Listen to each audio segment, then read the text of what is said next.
નમસ્કાર મિત્રો, વિડીયોમાં તમારું સ્વાગત છે। જી હા મિત્રો, અત્યારે હાલના મોટા અને મહત્વના સમાચાર સામે આવી રહ્યા છે। તો મિત્રો, સમાચારમાં વાત કરીએ તો મહેસાણા જિલ્લાના કડી શહેરમાં નાના બાળકો ધરાવતા વાલીઓ માટે ચેતવણીરૂપ ઘટના સામે આવી છે। કડીમાં એક માસૂમ બાળક રમતા રમતા અંદાજિત 5 સેમી લાંબી પેન્સિલ ગળી જતા પરિવારમાં ભારે ખળભળાટ ફેલાયો છે। જોકે તબીબોની સમયસર કામગીરીના કારણે બાળકની નવી જિંદગી મળી છે।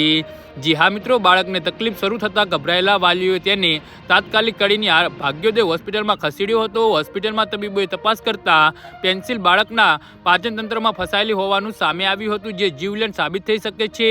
તબીબોએ ટીમને આધુનિક એન્ડોસ્કોપી પદ્ધતિનો ઉપયોગ કરીને કોઈ મોટી સર્જરી વિના સફળતાપૂર્વક પેન્સિલ બહાર કાઢી લીધી હતી। સમગ્ર પ્રક્રિયા સફળ રહેતા બાળક હાલ સંપૂર્ણ સ્વસ્થ હોવાનું તબીબોએ જણાવ્યું હતું। તબીબોએ આ ઘટનાને વાલીઓ માટે લાલબત્તી સમાન ગણાવી અને બાળકો રમતા હોય ત્યારે ખાસ દેખરેખ રાખવા અને જોખમી વસ્તુથી દૂર રાખવા અપીલ કરી છે। જી હા મિત્રો, તો આના વિશે તમારું શું કહેવું છે તો નીચે અમારી કમેન્ટ બોક્સમાં જરૂરથી જણાવજો અને અમારી યુટ્યુબ ચેનલને સબસ્ક્રાઇબ કરવાની ભૂલતા નહીં। ધન્યવાદ।